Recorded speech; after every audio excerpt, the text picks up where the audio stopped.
Kamusta mga boss? Maraming salamat nga pala sa suporta. Ang pagpapatuloy ng ating kwento kabanata 16 hanggang 20. Nagkapunit-punit ang lupa, kumalat ang mga bitak na parang sapot ng gagamba. Kung hindi sila mga eksperto sa key condensation, siguradong durog ang kanilang mga tuhod at hinding-hindi na makalalakad muli. Napasimangot ang dalawa nang tumingala sila at makita si Zufan na nakatayo sa kanilang harapan. Ikaw na naman. Alam ng magkasintahan na si Zufan lamang ang may kakayahang umatake sa kanila nang walang pasabi. Kahit lumuhod ka pa at magmakaawa ngayon, hinding-hindi na kita palalampasin, singhan ni San Yufei, nag-aalab ang mga mata sa galit. Pak! Pak! Dalawang mabilis na hampas at walang pag-aalinlangan silang tinadyakan ni Zufan. Gusto niyo akong paluhurin? Huwag kayong magpahalaga ng sobra sa sarili. Natigilan sina San Yufei at Cake Xiaoting, halos malimutan ang hapdi ng pagkakatadyak. Kung sampal lang para tulungan si Luo Yunchang, maintindihan nila. Kung pagpapaluhod para humingi ng tawad, baka tanggapin pa nila. Pero ngayon, isang alila ang may ganang manakit sa kanila. Hindi ba takot ba itong hindi na siya makalabas ng buhay sa kay Manor? Galit na galit si Kapitan Pang, ngunit sa kabilang banda, inisip niyang mas mabuting magtimpi. Kung hindi, baka tuluyang mabaon sa kapahamakan ang buong angkan ng Luo.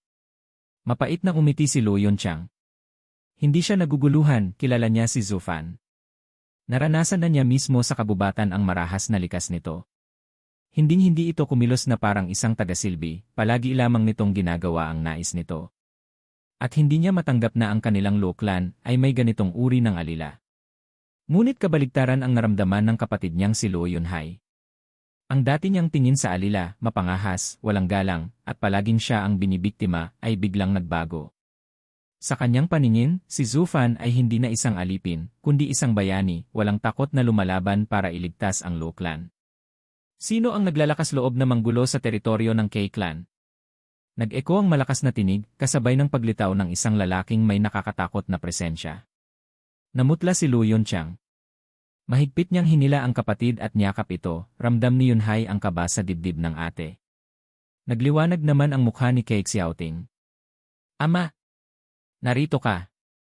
Siya ang naglalakas loob na bastusin ang ating K clan. Nang makita ni Zufan ang dumating, pinagmasdan niya ito ng masinsinan. Matangkad, matikas, at tila nasa edad 50, si Keirong, pinuno ng angkan, na may napakabigat na aura.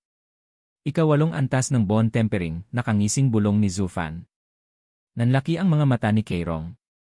Hindi niya inakalang mababasa ng isang kabataang tulad nito ang kanyang antas ng kultibasyon. Magaling ang mga mata mo, tugon niyang may halong pagmamataas. Maaari ko bang malaman kung sino ka?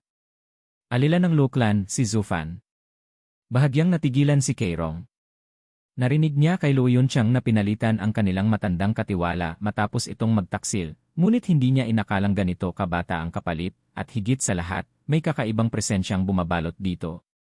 Sa ibang pagkakataon, bilang isang matandang tuso, hindi niya gugustuhing makisawsaw sa isang misteryosong tao na tulad ni Zufan. Ngunit sa sitwasyong ito, may puwersang mas hindi niya kayang banggain. Uncle K, ipaghiganti mo kami, reklamo ni San Yufei, ipinapakita ang pulang bakas ng sampal sa kanyang pisngi. Agad siyang pinakalma ni Keirong. Huwag kang mag-alala, narito na si Uncle K.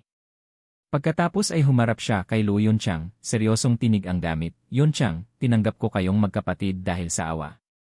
Kung hindi man kayo makaganti ng kabutihan, bakit pa kayo gagawa ng gulo? Nanginig si Luo Yunchang, walang maisagot. Ngunit sumingit si Zufan, nakangisi pa. Pinuno kay, nakakahiya. Sa edad mong iyan, babae pa ang inaapi. At huwag mo na ring ipagmalaki ang iyong kabutihan. Hindi ka tumulong dahil sa awa, ginawa mo iyon para sa sariling pakinabang. Kung hindi, hindi mo sana pinawalang bisa ang kasunduan sa kasal.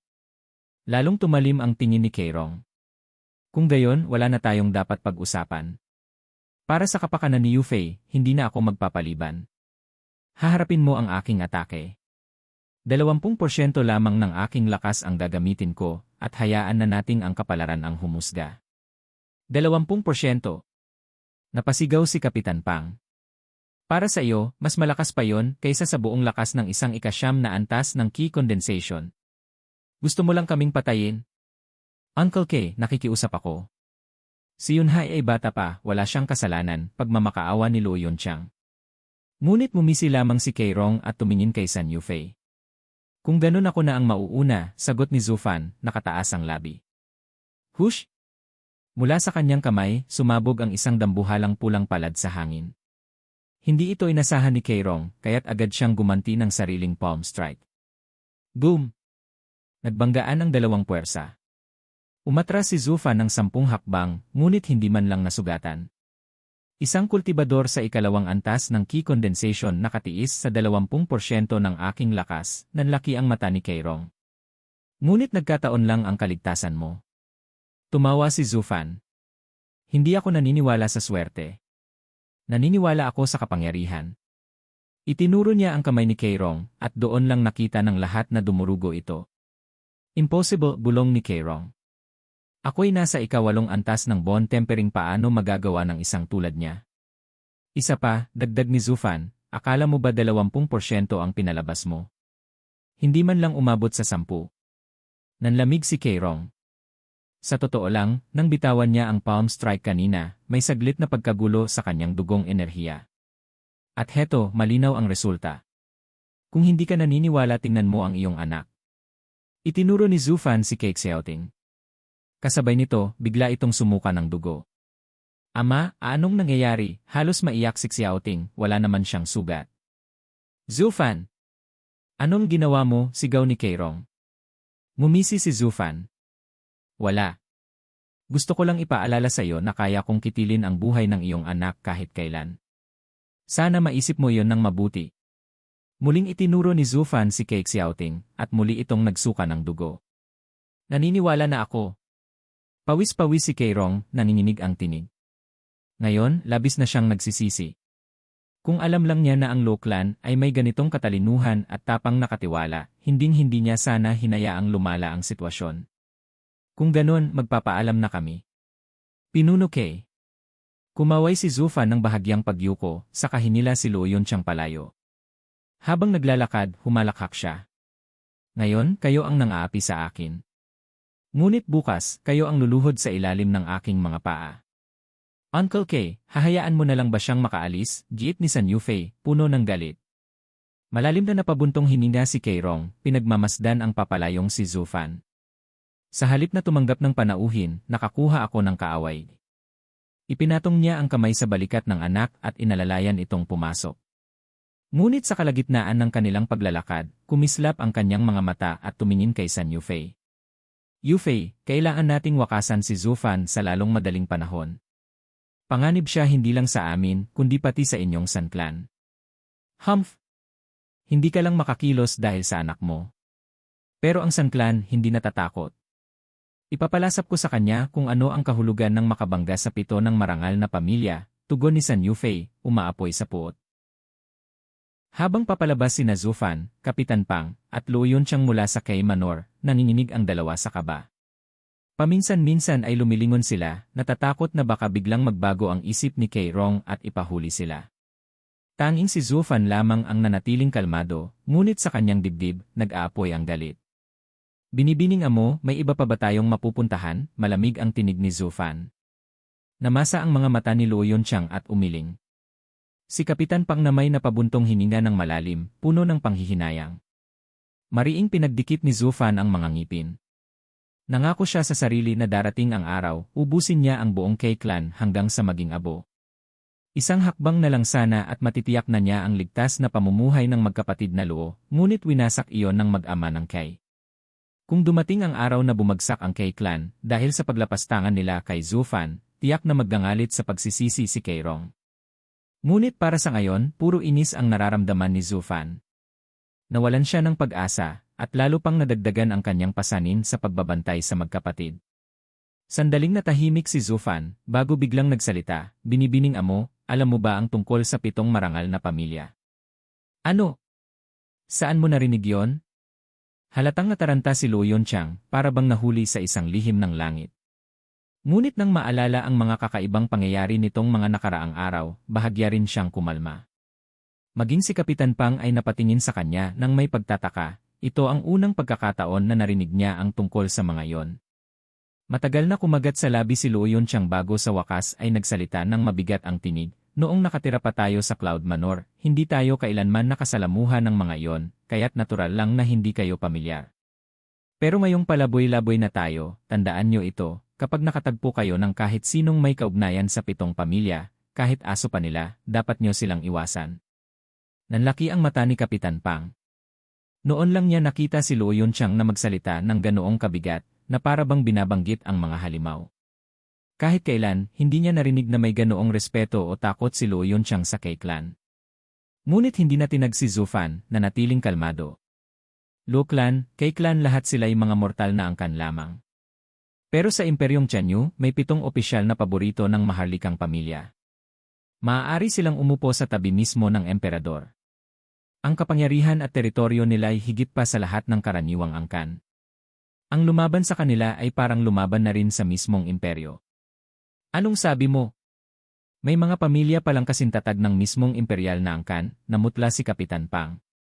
Matindi ang pagkumpirma ni Luo Yunchang, alam ng lahat na bawal silang hawakan. Kaya't sinasabi ko ito para maging maingat kayo. Isa ba ang Sun Clan sa kanila? Tanong bigla ni Zufan. Nagulat si Luo Yunchang at agad umiling. Bakit mo tinatanong? Napangisi si Kapitan Pang. Kung isa siya sa 7 pamilya, tiyak pinigilan ka na ni Binibining Amo nang sinampal mo siya, hindi ba? Dahil hindi ka niya pinigilan, ibig sabihin sumang-ayon din siya sa ginawa mo. Namula ang mukha ni Luo Yunchang at sinamaan ng tingin si Kapitan Pang. Totoo, ang pinakamasarap na tanawin para sa kanya ay nang masampal si San Yufei. Kung napansin iyon ni Kapitan Pang, lalong higit si Zufan. Ngunit mas malayo ang iniisip ni Zufan. Kahit pa makabangga sila ng Sun Clan, nais pa rin niyang malaman ang tunay na pinagmulan ng mga ito. Kaya nga tinatanong ko, bahagi ba ng 7 pamilya ang Sun Clan? Kinabahan lalo si Luo Yunchang. Umaasa siyang nagbibiro lang si Zufan para takutin siya, pero seryoso ang mukha nito nang sabihin, dahil mismong sinabi ng babae, ipapakita raw niya sa atin ang lakas ng 7 pamilya.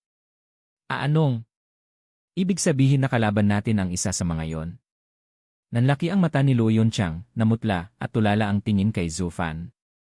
Lalong lumamig ang pakiramdam ni Kapitan Pang, nanigas ang kanyang puso. Sandaling lumubog ang paligid sa katahimikan. Zufan, bilis! Humingi tayo ng tawad kay Binibining San. Hinila siya ni Luo Yunchang pabalik sa K Manor. Ngunit hindi kumilos si Zufan. Para siyang bato.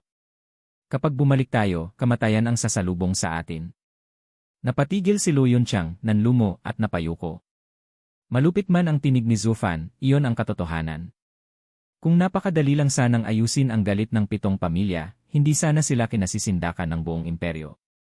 Brother Zhu, ano nang gagawin natin? Nagulat silang lahat nang magsalita si Luo Yunhai, nakatitig kay Zufan na puno ng pananalig. Maging si Zufan ay natigilan. Sino nang mag-akala na ang batang ito, na palaging binabaliwala ng lahat, ay titingin sa kanya na may ganitong mga inosente, ngunit matatag na mata. Ako ba'y hindi ba't isang mabahong alipin lamang, mapang-asar ang mata ni Zufan. Kuya Zhu, kami lubos na nagpapasalamat sa ibinigay mong panibagong buhay. Ikaw ang aming pinakamalaking tagapagligtas. Pakiusap, iligtas mo ulit kami. Yunhai, huwag kang magpadalos-dalos, pula ang mukha ni Luo Yunchang, ngunit hindi niya mapigilang sulyapan si Zufan. Alam niyang totoo ang sinabi ng kapatid, kung wala si Zufan, patay na sila. At kahit na isa lamang siyang alipin sa mata ng iba, ang lakas at kakayahan ni Zufan ay higit pa sa sino man. Kaya nga siya mismo ang nagtalaga rito bilang katiwala ng kanilang angkan, dahil alam niyang kung may pag-asa pang ibangon ang Luo Clan, mga tulad ni Zufan ang susi. Nakatingin sa mga mata ni Luo Yunhai, hindi napigilan ni Zufan ang mapatawa sa loob.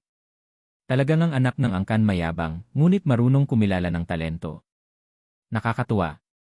At sa lahat ng ito, obligado akong tulungan ang Luo Clan. Sabihin mo, may tao ba mula sa 7 pamilya dito sa Wingate City? Meron, sagot ni Luo Yunchang. Ang Veiled Dragon Pavilion, ang pinakamalakas na angkan pagdating sa pagsusuri ng mga hiyas at kayamanan. Wala silang kapantay sa yaman. Kung ganoon, bumalik muna tayo sa tavern. Bukas, pupunta tayo sa Veiled Dragon Pavilion. Nilamas ni Zufan ang buhok ni Luo Yunhai. Bakit? Agad tanong ni Luo Yunchang. Mga kakampi, maikli at mariin na sagot ni Zufan. Napatulala silang lahat. Bakit naman makikipag-alyansa ang isa sa 7 pamilya sa isang nanghihinang angkan? Para iyong pangarap ng isang desperado. Sa silangang bahagi ng Wingate City, nakatindig ang isang sinaunang gusali na ilang daan metro ang taas. Ang anyo at bigat ng presensya nito ay nakapanlulumong animoy bundok na bumabagsak, walang sinumang naglalakas loob na lumapit sa loob ng 100 metro. Sa harap ng makapigil hiningang estrukturang ito, 2 bantay na nakasuot ng gintong baluti ang nakapwesto. Ang kanilang tindig ay kasing sungit ng mga veteranong mandirigma, wari tunay na mga tagapagtanggol ng imperyo. Hindi man sila kumikilos, ang kanilang mga matang parang palasong bumabaon ay walang tigil na nagmamasid. At doon, biglang lumitaw ang 4 na tao. Peak of key condensation, bulong ni Zufan, habang nangunguna sa 2 magkapatid at kay Kapitan Pang. Para sa kanya, walang saysay ang presensyang nakabibighani ng mga bantay. Subalit ang 3 ay napatigagal, halos makalimutan pang lumakad.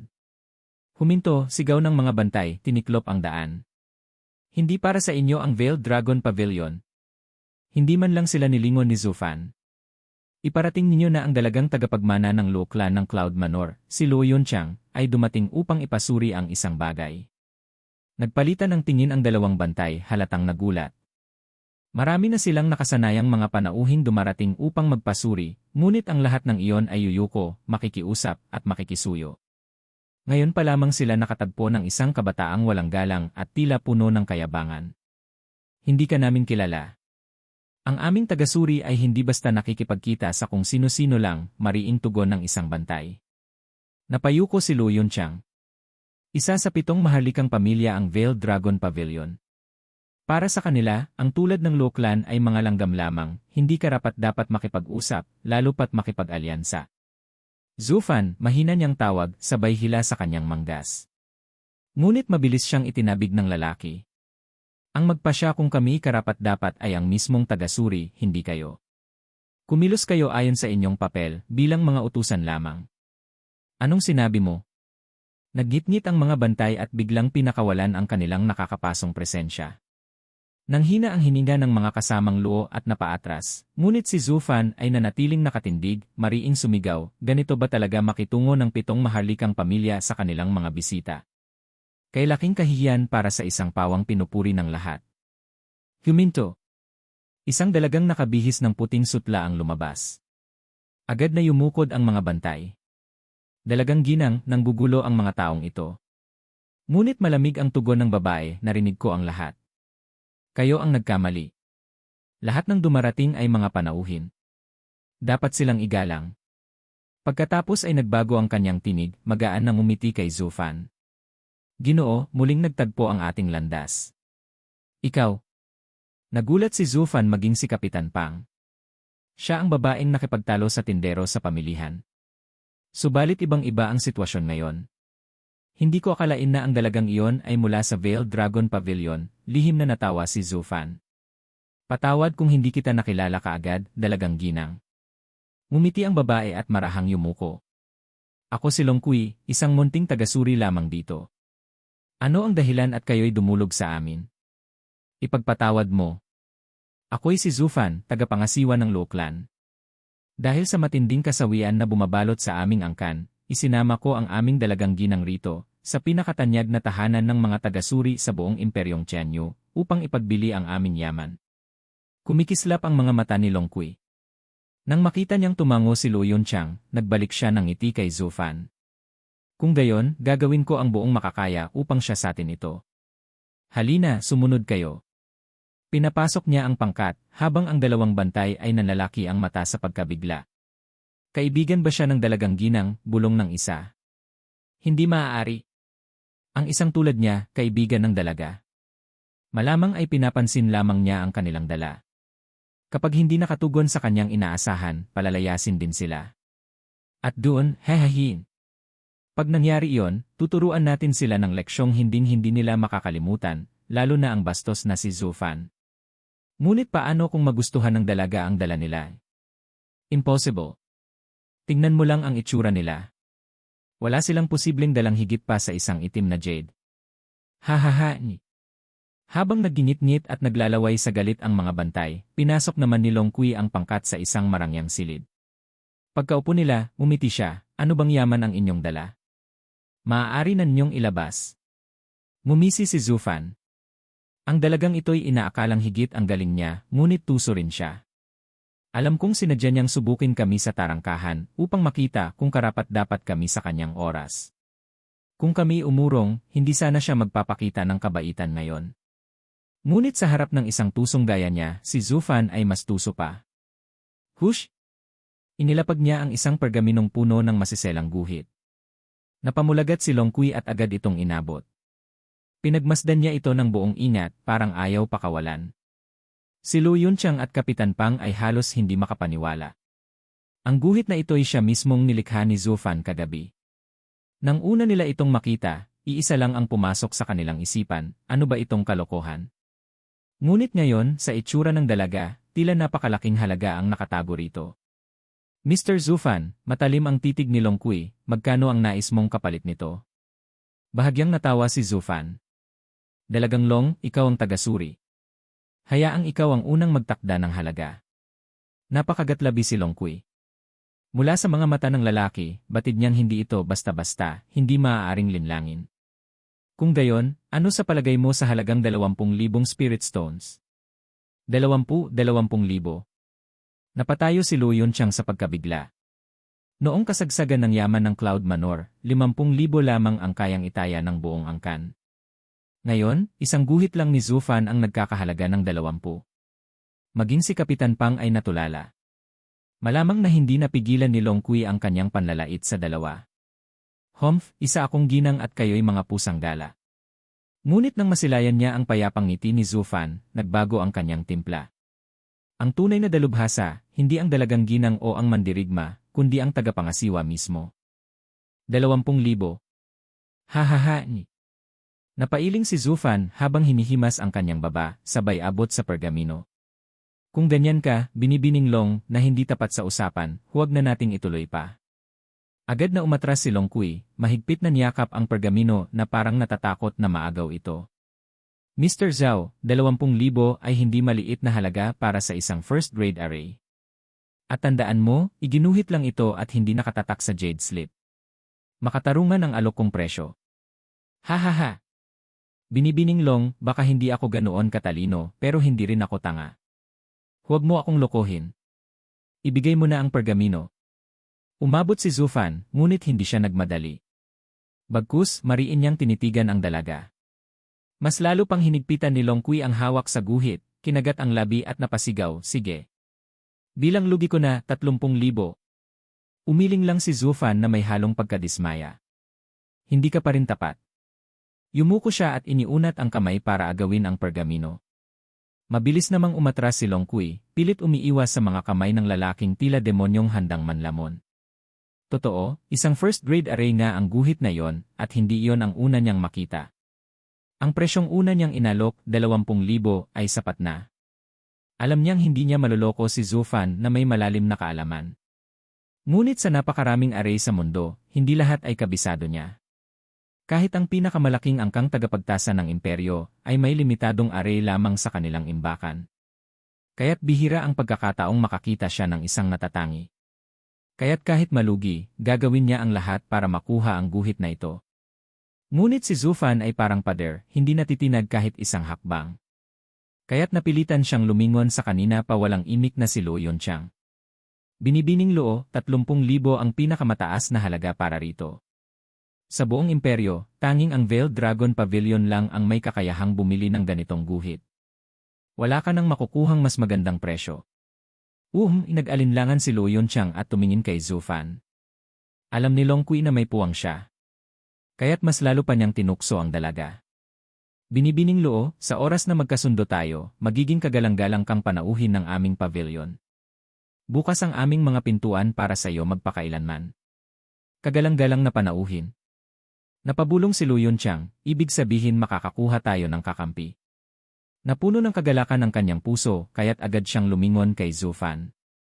Kung sakali ay, wala kang sasabihin, singha ni Zufan, nanlilisik ang mga mata.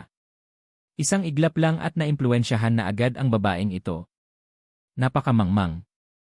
Sa isip niya, Ang Veiled Dragon Pavilion ba ay basta na lang ilalabas ang kanilang lieg para sa mga walang kwentang panauhin?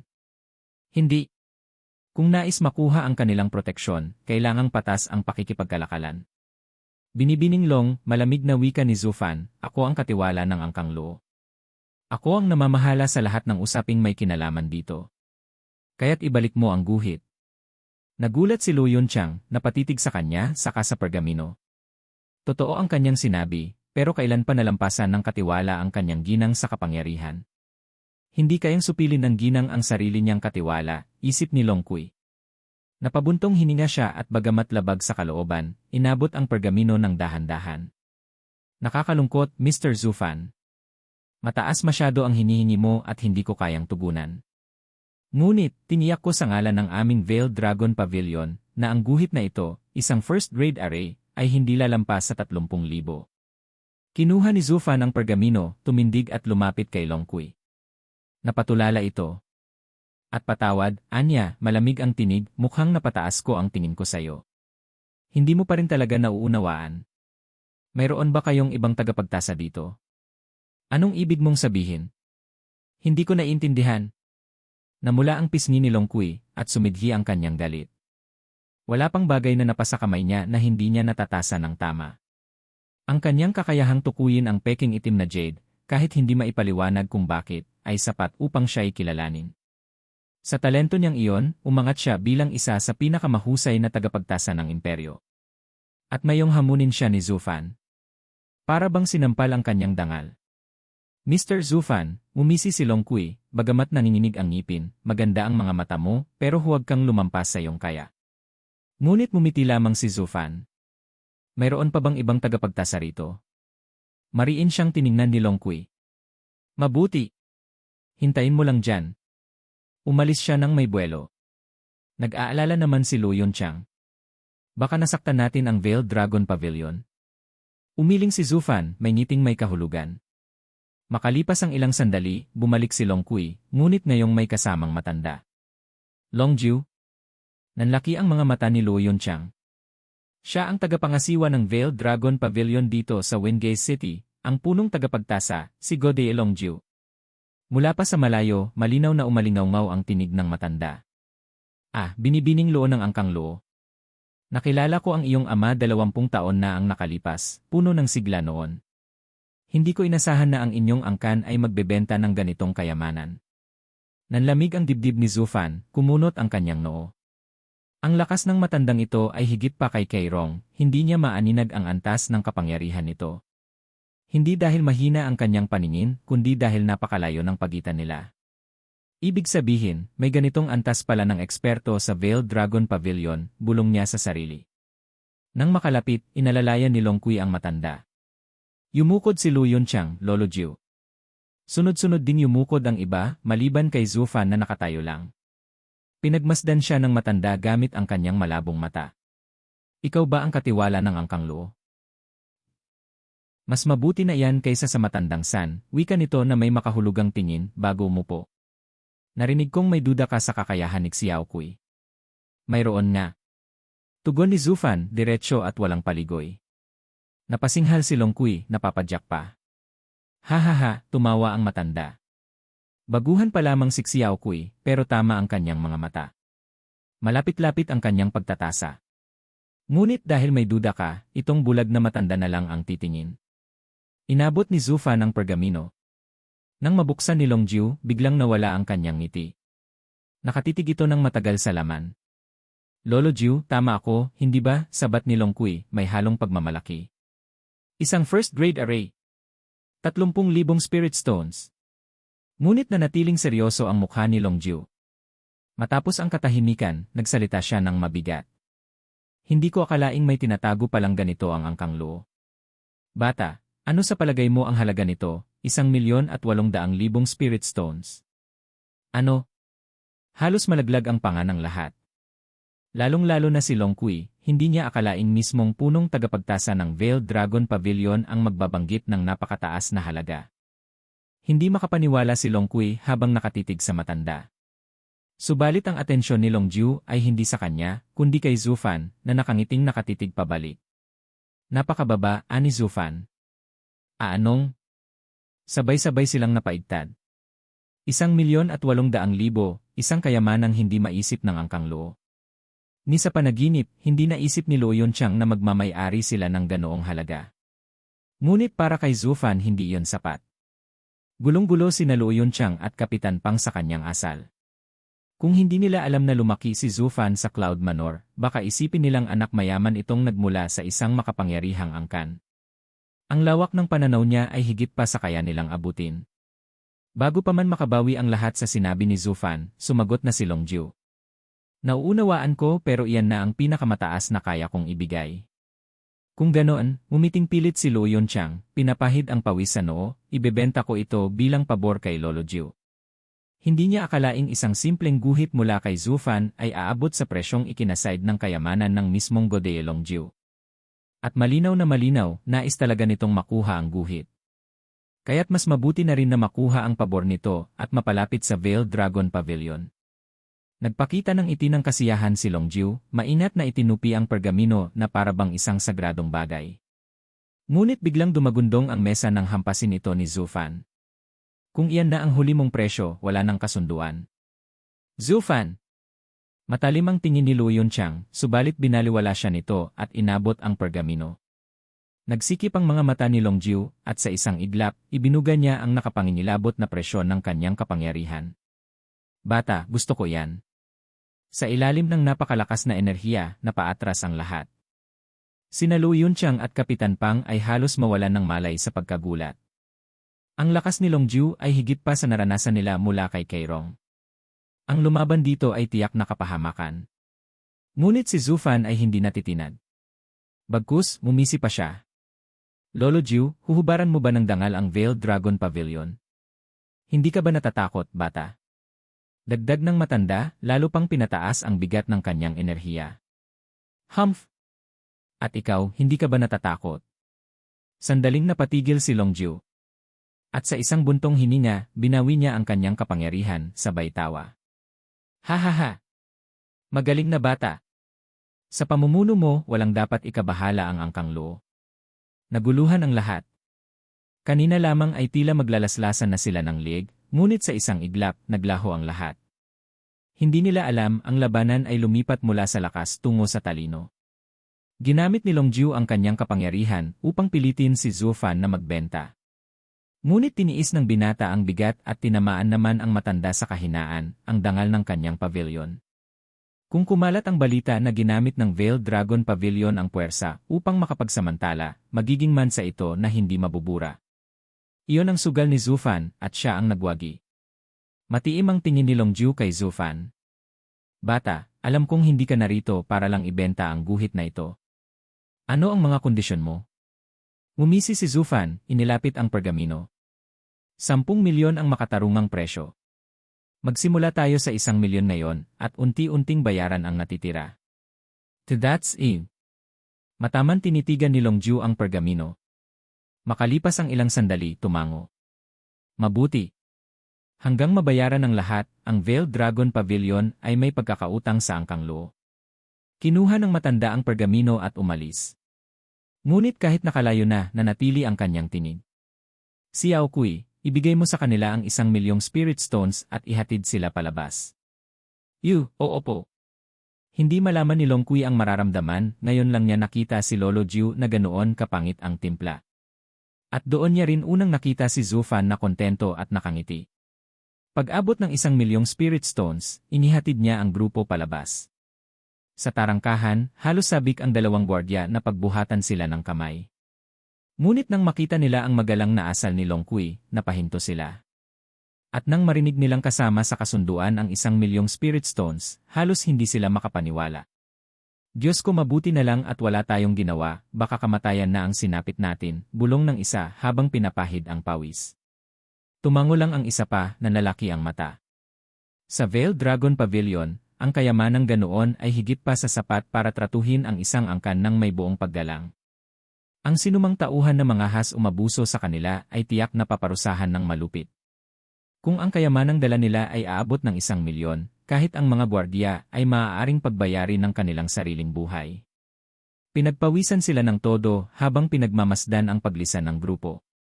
Samantala, bumalik si Long Kui kay Long Jiu na ngayon ay abalang-abala sa pagsusuri ng bawat guhit ng first-grade array. Lolo Jiu, hindi ba't isang first-grade array lang ito? Bakit aabot sa 10 milyon ang halaga? Ni minsan, hindi pa ako nakakita ng bagay na ganoon kamahal. Napabuntong hininga si Long Jiu, tinawag siya sa tabi. Xiao Kui, tignan mong mabuti. Maaaring ito ang nag-iisa sa buong imperyo. Ito ay nanlaki ang mga mata ni Long Kui. Isang ancient array. Halos manginig ang boses ng matanda. Matagal nang nawala ang sining ng mga sinaunang array. Ngunit ang guhit na ito ang patunay na umiiral pa ang kanilang bakas. Hindi ito matutumbasan ng anumang halaga kahit 10 milyon, kulang pa.